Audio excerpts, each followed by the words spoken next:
नमस्कार दर्शक बंधु आपण माने राजजोग सीरियल रो देखिबा को पाइबे जे रिया और सोना किसी सौदा चोरी करके बैग रे भर्ती करथिबे। सोना कहबे कि रिया एथर हमको आउ केही भी हरै पारिबेनी। एमिन जेतेले कहिदिबे सेतेले रिया कातरु से सौदा बैग खसी पड़िबो आ तांको चोरी धरा पड़ जिवो। दुकानी बेला कहबो चोरो चोरो कहि कि सोना और रिया को पछरे दौड़िबो। सोना दौड़ी के जाके गोटे ऑटो रे बसी पड़िबो आ से ऑटो चली जिवो किंतु रिया से ऑटो रे बसी पारिबेनी। सेतेले सुरंजम आसी कि तांको सामने रे पहुंची जिवे आ एपटे से दुकानी बेला रिया पछरे ठिया हेतिबो।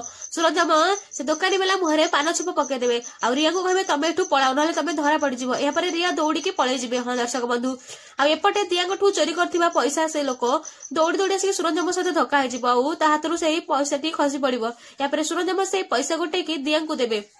दिया जेते बेले सुरंजम को मुह को देखिबे पुणी थे से शीत को चेहरा सुरंजम सहित भेट हो दिया से आश्चर्य हो सुरंजम आश्चर्य हो। हाँ दर्शक बंधु एबे दिया पुणी सुरंजम सहित देखा से पुणी थे फेरी नेबे घर को शीत को।